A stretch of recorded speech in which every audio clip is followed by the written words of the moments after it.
Hi viewers, welcome to filmy beat. జీవితంలో ఎన్ని ఆటుపోట్లు ఎదురైనా ఏనాడు కన్నీరు పెట్టని ఇళయరాజా ఎస్పీ బాలసుబ్రహ్మణ్యం మరణించినప్పుడు మాత్రం వెక్కి వెక్కి ఏడ్చారని తెలిపారు సూపర్ స్టార్ రజనీకాంత్. సినీ రంగంలోకి అడుగుపెట్టి 50 ఏళ్లైన సందర్భంగా చెన్నై నగరంలోని నెహ్రూ ఇండోర్ స్టేడియంలో ఇళయరాజాకు తమిళనాడు ప్రభుత్వం తరపున సన్మాన కార్యక్రమం నిర్వహించారు.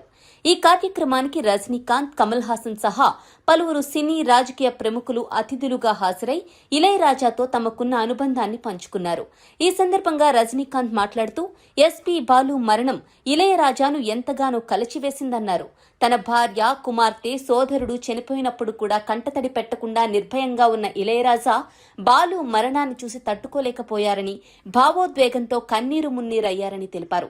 ఈ సందర్భంగా ఇళయరాజాకు సంబంధించి ఓ సరదా సంఘటన గురించి కూడా రజనీకాంత్ ప్రస్తావించారు.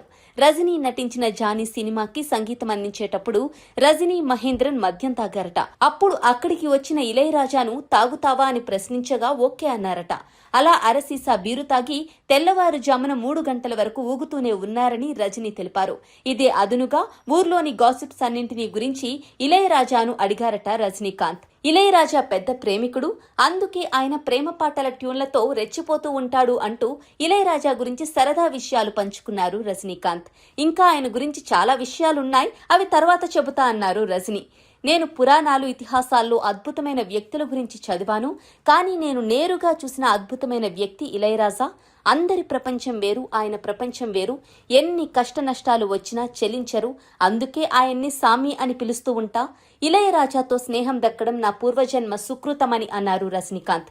ఇక తాను ఇళయరాజాని చూస్తూనే ఎదిగానని ఆస్కార్ విజేత ఏఆర్ రెహమాన్ తెలిపారు. ఇళయరాజా గురించి మాట్లాడుతూ ఒక వీడియోను షేర్ చేశారు రెహమాన్. శాస్త్రీయ సంగీతం, పాశ్చాత్య సంగీతంలోని వైవిధ్యాలను తన సంగీతం ద్వారా మమేకం చేసిన అరుదైన వ్యక్తి ఇళయరాజా అని కొనియాడారు.